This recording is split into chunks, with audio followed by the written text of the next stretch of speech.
Hey guys, HDV here and welcome to a brand new video. Today we've got some pretty exciting things to go over. Potentially all of the descriptions and most of the typings of the new Mega Evolutions in Pokemon Legends EA have leaked. We also have some new Nintendo Switch 2 updates to go over, as well as some new Nintendo Switch 2 release date rumors as well. Plenty of things to get into today. So if you're excited for the video, drop a like down below, leave a comment, subscribe if you're brand new, and let's get into the video. So, starting things off, let's take a look at these new Mega Evolution descriptions and typings for Pokemon Legends EA. Now, of course, this is not gospel at all. Like, do not take this as confirmed information. This is all coming to us from that 4chan leaker who basically leaked like Mega Starmie, the Gen 6 Mega Evolutions, then like Chandelier and something else as well, like a month ago. So they could have got really lucky and just guessed them, or it's because they know information. It's very likely the latter. Like, it's very likely that they know information, because that's just a load of random Pokemon to guess getting a Mega Evolution. But over the, today, they've literally just gone back to 4chan and detailed every single Mega Evolution and the typing as well. So take it with a grain of salt, but it's likely to be true. But of course, this is just from a beta build. Like, Zeraora was thought to get a Mega Evolution. It's now been scrapped. That could happen to any of these Pokemon, so just take that into account when we go through these. But anyway, let's start off with the starter Pokemon, because I feel like that's what a lot of people do want to see. So I don't know why it's not popped up there, but yeah, this is the description here. So we have Mega Meganium, which is a Grass Fairy type Pokemon, which isn't surprising because Chikorita gets Disarming Voice in this game. Couldn't learn it before. Very likely that it was going to get a Fairy type. And then the description of it is Mega Meganium has 4 poofy flowers around its neck so that you can't see its neck at all. Only its head sticking out of the topmost flower. The flowers from its head to body are red, dark pink, light pink, and white, with white highlights for the red and pink flowers and red highlights for the white flower. The antennae are longer and have a loop near the top. It also gets fat, Grass Fairy, and its longer legs flare like pants over the White Claw's feet. So that's the description of Meganium. Doesn't sound too bad. I think it sounds pretty cool. But again, it could easily look completely different when the final game does come out. So that's Meganium. Next up, we'll go over Feraligatr. Again, I'm just going to go over the starters first, then we'll go through all of them. So we have Mega Feraligatr, which is apparently going to be a Water Dragon type Pokemon, which is a really cool typing. And then Mega Feraligatr's design seems somewhat underwhelming, essentially. It's described as having a red head reminiscent of Totodile. This is fan art as well, by the way. This isn't like what it looks like. I mean, it might look like this, but this is just fan art. I don't know who the fan art artist is. This is all just on Pokémon, by the way, if that wasn't obvious already. But anyway, the leak even attached a reference image to illustrate this point, implying the concept might feel a bit boring or uninspired compared to other Mega Evolutions we've seen. So Hoodie, I would say imagine a red Totodile head, with, which, while right, is boring.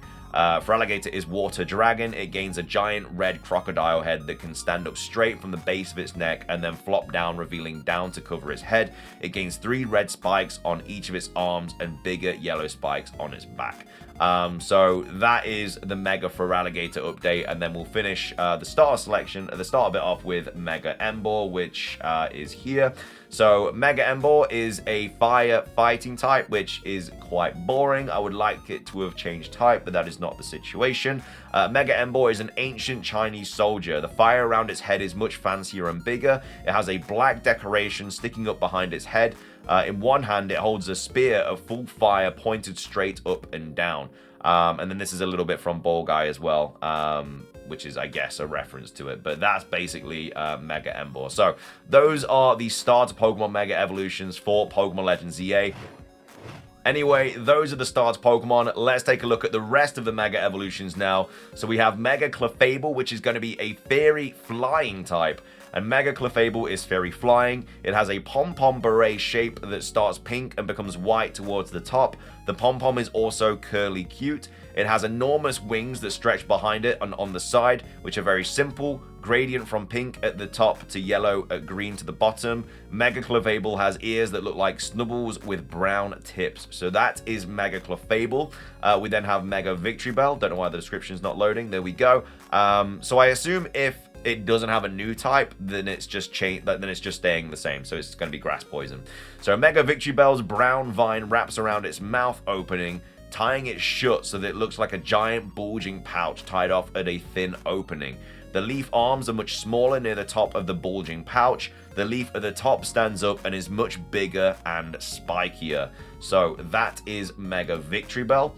We have Mega Starmie next. I do apologize. For some reason, they're just not loading the text, but we'll get there in the end. Mega Starmie, going to be Water Psychic, apparently. So Mega Starmie won't change its typing, so it will remain Water Psychic. And apparently, it will have longer legs that allow it to run around. It sounds goofy, but that's supposedly how it's going to be. The purple is more vibrant. And then this is just some fan art made from it, which actually looks pretty good, to be fair. Like, when you just think of Starmie with really long legs, it doesn't sound great. But when you see something like this, it actually looks pretty good. Anyway, that is Mega Starmie. Next up, we have Mega Dragonite, which, I mean, the fan art for this looks really cool. I'm a massive fan of this. Apparently, it's staying dragon flying because it doesn't have a new typing, but Mega Dragonite features 2 large angelic wings emerging from its head, replacing its original antennae. There's a blue orb positioned near the tip of its tail, additional angel-like wings positioned above its arms, and a pair of extra angel wings attached to its heels, reminiscent of the Hermes boots from Terraria. Interestingly, this design strongly recalls Dragonair's original aesthetic, blue in color with elegant wing-shaped ears, characteristics that Dragonite loses upon evolution. So it looks like it's going to revert back to what it should have looked like when it evolved from Dragonair. Mega Dragonite thus seems to reconnect closely with its pre-evolution, Dragonair perhaps intentionally emphasizing their evolutionary link. So it's going to be blue instead of orange, which is going to be very, very interesting. But either way, that's Mega Dragonite. Already done Meganium, already done for Alligator. We've got Skarmory next. So Mega Skarmory, on Mega Skarmory, everything becomes larger and pointier. Everything silver becomes bright pink and red, and the insides of gold parts are now blue. Its tail gets 2 swords in the gold ball. Its tail wings are like swords on the insides instead of feathers on the outsides. Its talons are very long and thin like birds of prey. Next up, we have Mega Frostlass. So Mega Frostlass is very tall and thin. The Oni horns on its head become very long and pointed with a curve. Its hair is long and flows down behind its head. The Yukata has blue and purple lining at the base and star designs on it, with white snow cloud shape coming out of the bottom. Next up, we have Mega Ember, already done that. We have Mega Excadrill next. So Mega Excadrill has a silver plate on its chest and on its shoulders. Its head and arms each become a third of a big layered drill shape with an orange outside and silver inside. When it puts its arms forward so that the drills connect, you can't see its body behind the big drill shape. Next up, we have Scolipede. So Mega Scolipede is very cool, starting where the neck goes up. The segments replace the red color with gray, keeping it pink and black the same, with turquoise highlights. It looks like it's wearing gray plate armor over its body, with turquoise pupils and lines across segments, and behind its eyes and extending up out of its horns. So apparently Scolipede is going to look really, really cool. Next up, we have Mega Scrafty. So it wears a white hoodie that covers its mohawk. Its hood is a little loose so that it floats like a thin cape off the arms. On the back are spikes. Black comes out from underneath eyes like mascara. Big red pants remain in style, with gold circle chained around the hoodie going down through the arm sleeves, ending in gold shapes. The lower half of the body is black. The pants are very poofy with tighter pants underneath. That sounds pretty cool. I quite like the idea of like a white hoodie on Mega Scrafty, and I think it just kind of looked pretty cool. Next up, we've got Electros. So Mega Electros is pure electric. It is very hard to describe. The body becomes a starlight blue line of yellow dots going all the way from eyes to end. It curls back at the end, so the tail, which is all white, leans forward back over the body tube. The 2 arms stand out straight at either side and have become thin connectors to more white tube shaped like the body. Thin vampiric colors. The arm face forward and have no eyes, but have fins coming out of the top and bottom with gold highlights. The front of the arm tubes have red rings like the front of the body tube instead of a mouth. One arm has a gold plus set into white background inside the red thing, and the other has a gold set into white background inside the red ring. It floats in the air. Quite hard to distinguish what that's actually going to look like, but that's Mega Electros. Next up, we have Mega Chandelier. So Mega Chandelier is much fancier. Teardrop chandelier. Instead of having a big flame inside, flames come out on the side of the curly shapes. A single huge tall light comes out the front of each of the 4 or 5 curly shapes like bulbs / light of the chandelier. It keeps its normal eyes with full black pupils, gold and white accents, and a lot of decorative cream shapes surrounding it. So that is Mega Chandelier. Next up, we have Mega Chestnut. So Mega Chestnut now wears a crown, gains orange elements, and replaces the spikes on its back with shields, enhancing its regal and defensive appearance. It also has additional spikes on its arms, and its cape is very fur textured, red, and splits in two behind its legs. Next up, we have Mega Delphox. So Mega Delphox hovers while standing on her broom, emphasizing her enchanting witch-like aesthetic, and features 2 additional floating brooms on either side, each broom ending with flames instead of sticks. So she's floating on a broom, and then she also has 2 brooms on the side that have flames on them. Next up, we have Mega Greninja. So it hangs upside down from a huge shuriken, sporting a slightly darker palette, reinforcing its stealthy ninja vibe, closely matching its in-game appearance. So that's Mega Greninja. Next up, we have Mega Pyro. So Mega Pyro will have a much taller mane, with its design heavily focused on emphasizing its majestic hair. It looks like the mane will be the central feature, giving it an even more regal and imposing presence. So that's apparently what Mega Pyro is going to look like, should I say. Next up, we have Mega Eternal Floette. So for Mega Eternal Floette, the flower gets much bigger. Its lower body becomes a red tail that curls up to become the stem to the huge flower, which has thin loops and hollow parts. Next up, we have Mega Malamar. So Mega Malamar has finally been confirmed by Ball Guy, who dropped a hint with an image of Malamar holding Ozempic. For those unfamiliar, Ozempic is a medication commonly used for weight loss. So this clue strongly suggests that Mega Malamar might have a slimmer and more streamlined appearance compared to its usual form. With the exact details are still uncertain, it's safe to assume that the Mega Evolution will likely emphasize a more elegant and slender look, fitting the theme hinted at by obviously the reference. So Mega Malamar is a very thin with a rainbow body ending in a single white part of the bottom. Very thin with tentacles. It is hard to describe better. Mega Malamar has gone on a diet. Next up, we have Mega Barbaracle. So Mega Barbaracle is rock fighting. The brown becomes black. The thick limbs are much thinner. The hand faces in a rock on top, middle 2 fingers bent at horn joint, outer 2 facing up. Black spikes come out of both the upper and lower iceberg. The upper iceberg has many 8 to 10 thin tentacle arms coming out of it, many angles. Instead of 4-finger hands, the limbs have all black 3-finger claws surrounding the eyes. Next up, we have Mega Dragolgi. I don't know why the text just keeps randomly disappearing. I don't know. Maybe it's just a little bug with the site. Mega Dragolgi has 2 antennae, which form trident shapes. The middle spoke of the trident are purple/pink orbs. Its head shape extends to trail off behind it in 3 long, wide pieces on each side. Pink on top with purple undersides. The kelp limbs are longer and more spindly. We then have Mega Holucha. So Mega Holucha wears a black, gold highlights wrestling mask with yellow feathers around its neck and gold, black highlights neck piece. The mask eyes are white and cover its eyes completely, so there are no pupils. The orange feathers on its head are longer, and the crotch feathers get gold trim like the leg boots have. Next up, we have Mega Zygarde. So Mega Zygarde looks most like Zygarde Complete, but below the Zygarde Complete black armor surrounding the head neck, it becomes unarmored with a completely green body with white hexagon patterns. There are black and white hexagon plates on the knees. It holds a big weapon above its head. This is related to the story, which I do not think is fun to spoil. So it looks like Zygarde's just going to have like a big old sword or something like that.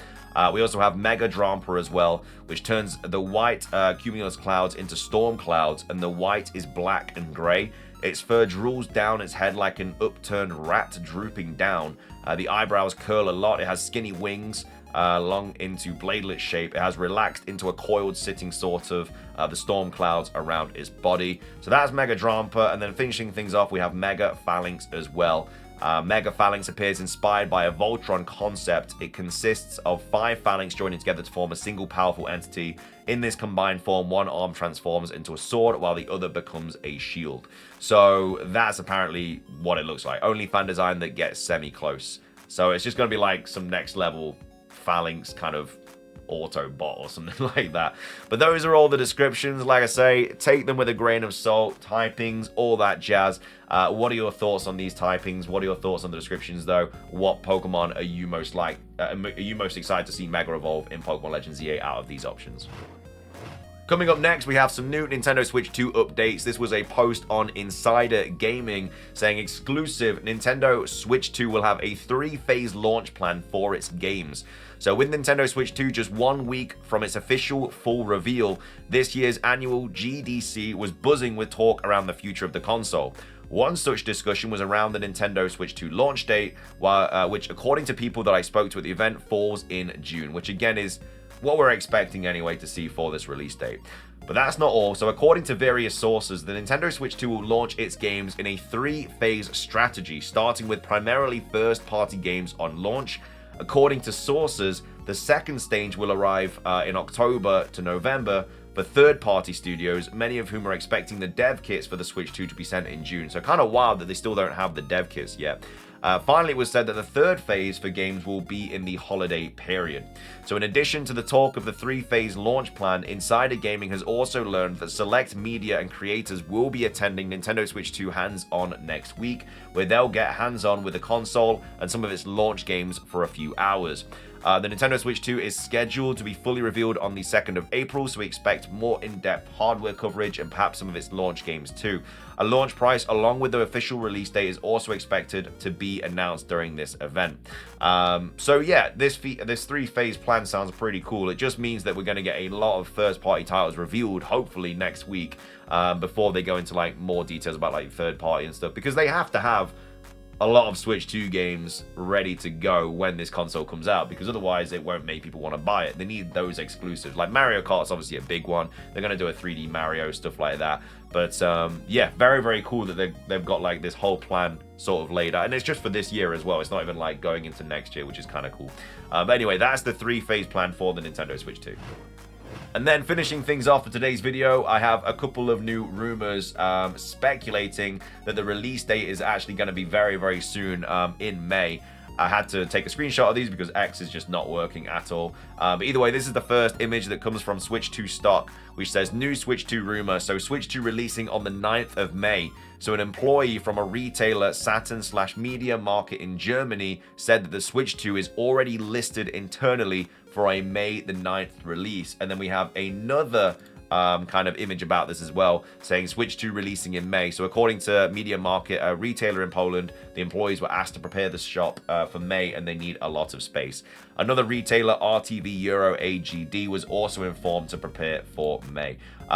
So two different sources there basically saying it's coming out in May. Highly unlikely, though. I just cannot see this console coming out in May. I mean, I hope it does. I would love to play this console as soon as possible, but just very, very unlikely. But anyway, let me know your thoughts on everything that we've covered today. What are your thoughts on the Switch 2 release date, the Switch 2 3-phase plan, and then also all of the Mega Evolution updates as well, descriptions, typings, everything like that. If you enjoyed the video, drop a like down below. It's trying to hit 500. Leave a comment, subscribe if you're brand new, ring the notification bell for daily Pokemon content. Have a great rest of your day, and until next time, peace.